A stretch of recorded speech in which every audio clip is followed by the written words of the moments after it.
Welcome to Diary of a Dreamer, where resilience unlocks your potential. I'm Tasha Eizinger, and each week I'll bring you powerful stories and practical insights from my own experiences and inspiring guests. Whether you're facing challenges or chasing dreams, this podcast is your go-to for motivation, building confidence, and practical tips for transforming obstacles into opportunities. Let's dive into today's episode and start turning your dreams into reality. Have you ever noticed when you're searching for a new car, or even in the car that you currently have, you tend to see it wherever you go? Especially if your car is hard to find in the parking lot. They all seem to be the same color as your car or the same make and model. Anybody else do that? Yeah, I tend to lose my car in parking lots. It's fine. This is because of your reticular activating system. So our brains are inundated with information, especially nowadays. And we have to be able to filter out stuff that's not important information. And so when we choose to focus on something, that's what our brain will search for. This is a really invaluable piece of information to understand, especially when you can start applying it to your everyday life. Let me give you an example. So when I was in high school swimming, my coach always said, your body can do more than it thinks it can. I questioned his logic because I was exhausted and my muscles would be really tired and I'd be huffing and puffing thinking, I don't know, coach, I'm really trying to give everything I have here. What I have learned though, is he was absolutely right. And it ties into that reticular activating system of what you choose to focus on, you will see more of it. If you've been following along in this series, you know that I had some serious health issues when I was 26. And I did everything I could to control my mindset. I believe our mindset is our attitude and our perspective. And my mom has always told me that you can put 10 people in the same situation and they're all going to handle it differently, which I've also learned means they're going to get different results. So one of the ways that I have tried to handle my life is to have some level of control over my mindset, which is, again, my attitude and perspective. So on a typical day when I was going through my health issues, I would coach myself internally. My goodness, if I had said everything out loud that I was thinking, I don't know that people might have been even more concerned than they already were. Let's say I wanted to fix dinner, and there would be time periods where it would be really hard for me to fix dinner. I mean, you have to lift and cut and stand, which when you're a typical healthy person, that's pretty easy. When you have a really bad cold or flu, it gets harder. But with the health issues I was dealing with at the time, it could be way too hard for me to do that. So let's say on a really bad day, I would think, okay, how am I going to make this happen? And I would put the food on the kitchen table, and then I would cut and do what I could at the kitchen table. And then I would sit there, of course, and then I would carry the pots or the pans one by one to the stove. Sometimes I would take one over. I would take a little break, then I would slowly walk back to my chair, take a break.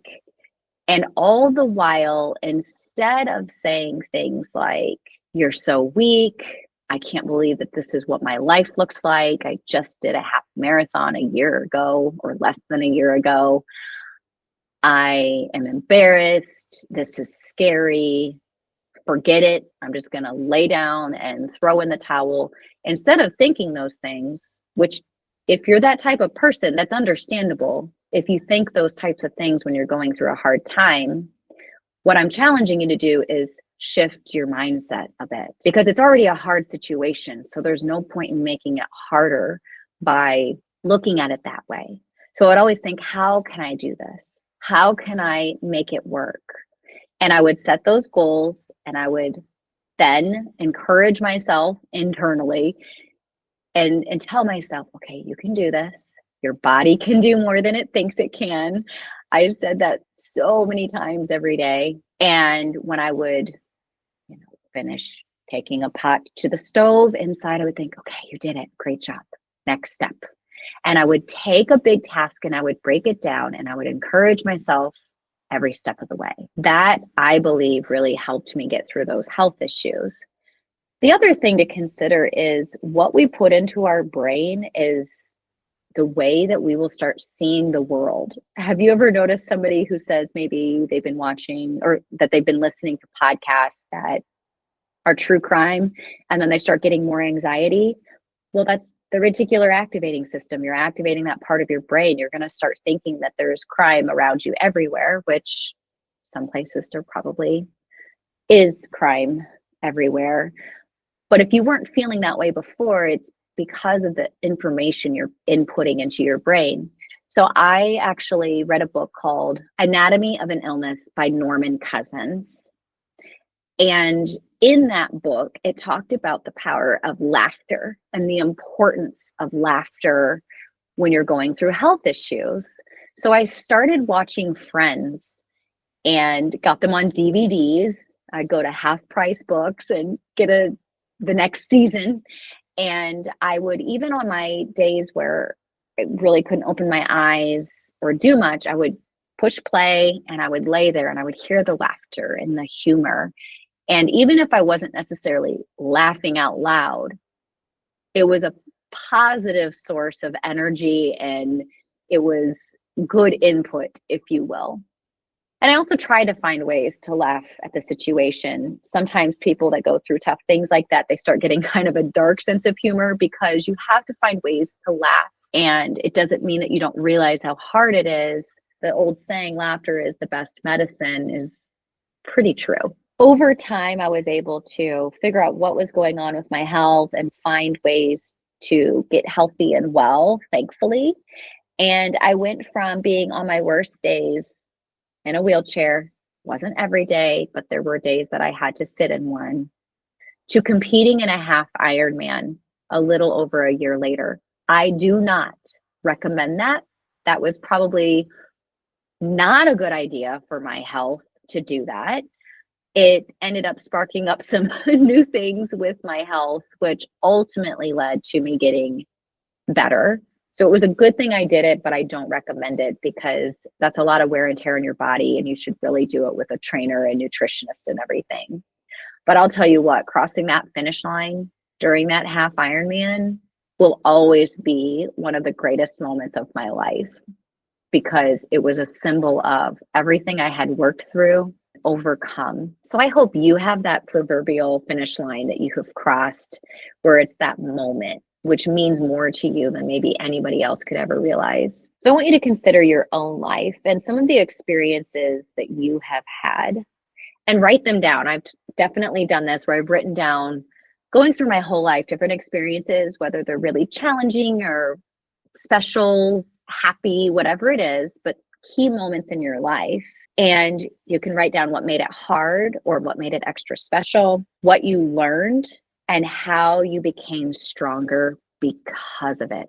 Our past does not weaken us. Our past can give us skills and give us perspectives that we wouldn't have had. And I'm not saying that you're going to feel grateful for every experience you've had, because trust me, the traumas and tragedies I've experienced in my life, I'm not grateful for the moment. But what I hope you can do is become grateful for who you have become because of it.